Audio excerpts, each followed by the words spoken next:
TV cycle here with an update on April the 28th. So I think we have made a 10-week cycle low and we should soon start to rally. But do we need some more bottom formation first? I'm not quite sure. I have two scenarios. Either we need a bottom formation or we just continue to rally. And we have an interesting week coming up with the Fed decision and job numbers and a lot of earnings, so a lot could happen. But I think anyway the lows are in, or we need a double low. Here I have placed the 2-week oscillation lows. I'm not quite sure about all of these, but I'll come back to that in the hourly data. Also, I have been a bit confused about the 4-week cycle. Has it changed or shifted, caused by the solar X flares we had earlier this winter? If we look at these 2-week oscillation lows, it gets a little bit messy around here.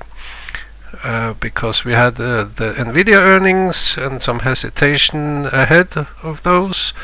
And then we had some disturbance around here with the Fed decision. But anyway, this is a 2-week oscillation low, and the next one could be some kind of a double low, or it will just be a small dip in the rally.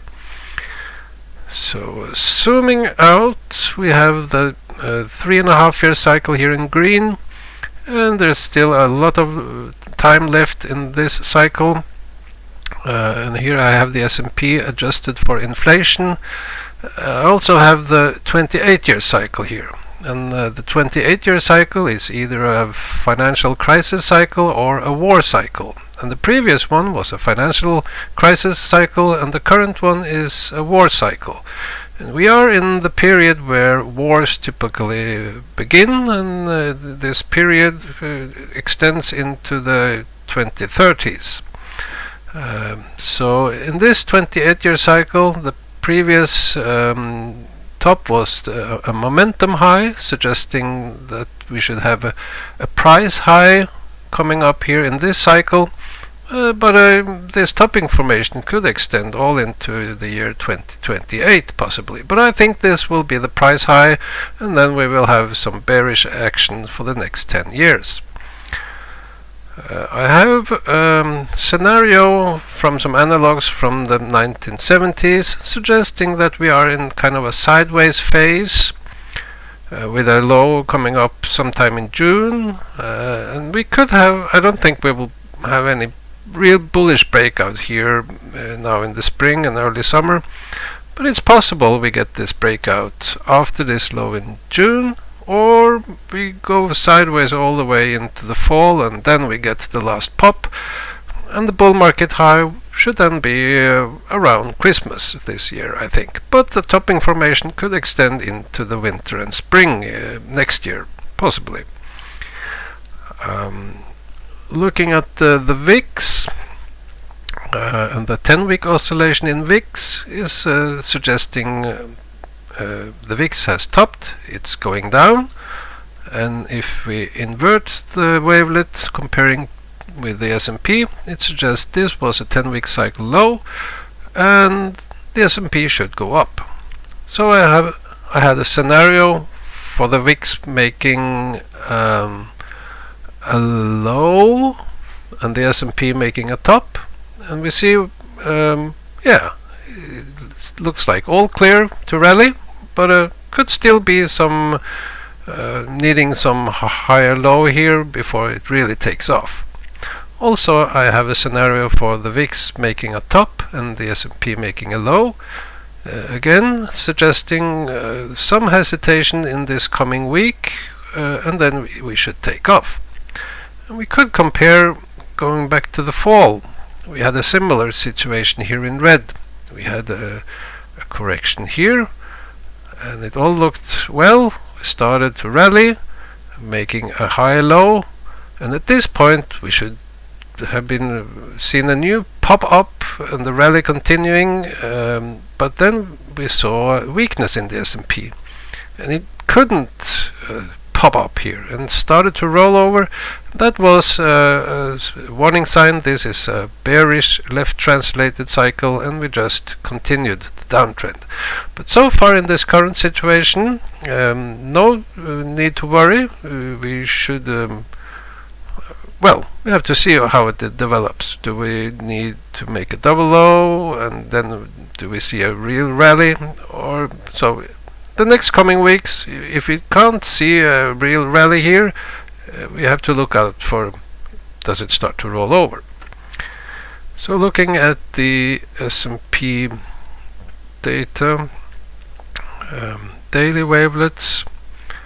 Oh, come on, program is auto-saving again. It's annoying. There we have it. So the daily data, I have my, well, we have a nice ABC correction here. I have my primitive tool, this rectangle placed at the wavelet top, and it suggests here I place my new longs, and we see that's where we had this small dip the previous week. So this suggests we should just rally.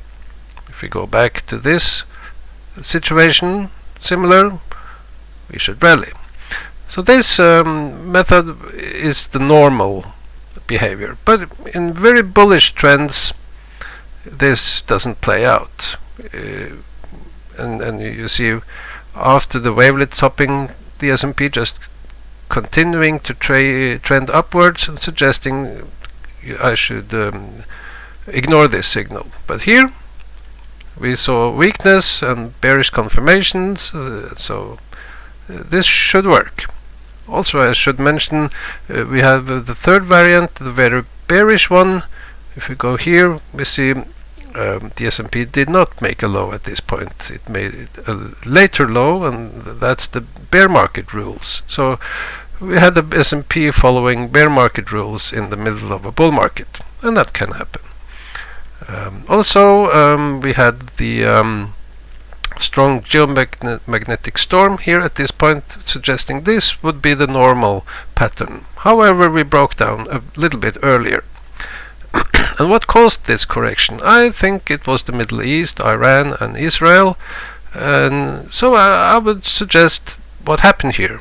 Well, we had the bombing of Iranian embassy early April, and the geomagnetic storm caused Iran to make this response, and Israel responded back, and everyone was very worried about this.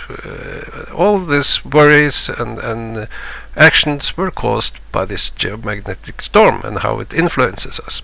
But now we don't hear much about from the Middle East, and yeah, maybe it's all over. So, yeah, this looks bullish, but still possible. We need to dip down to make some kind of a bottom formation here. Last, hourly data, Dow Jones Industrial, nice ABC. So I have two scenarios here for what should happen when we start to rally. This very bullish one, we're not following that one, but it can start a bit slowly, but then we should rally this coming week. So it's possible we dip down here, and these scenarios then trigger from this next swing low. And also, I'm a bit confused about the 2-week oscillation, because I have two different interpretations, and we should see this coming week which one is the correct one. You know, the first one suggests this coming week we should just rally, break this trend line and rally. But you know, we have the Fed decision, earnings, job numbers. So maybe it is this oscillation being correct, suggesting maybe that we get some kind of a low around the end of the week after the Fed decision, and then we rally with the job numbers. So we have to see two possible scenarios. Either we are in the middle of the rally, we break out, but if we see hesitation this coming week, maybe we have to dip down, and it is this 2-week oscillation interpretation that's the correct one. But either way, 10-week cycle should be more or less in, and it looks bullish for the next coming weeks. See you!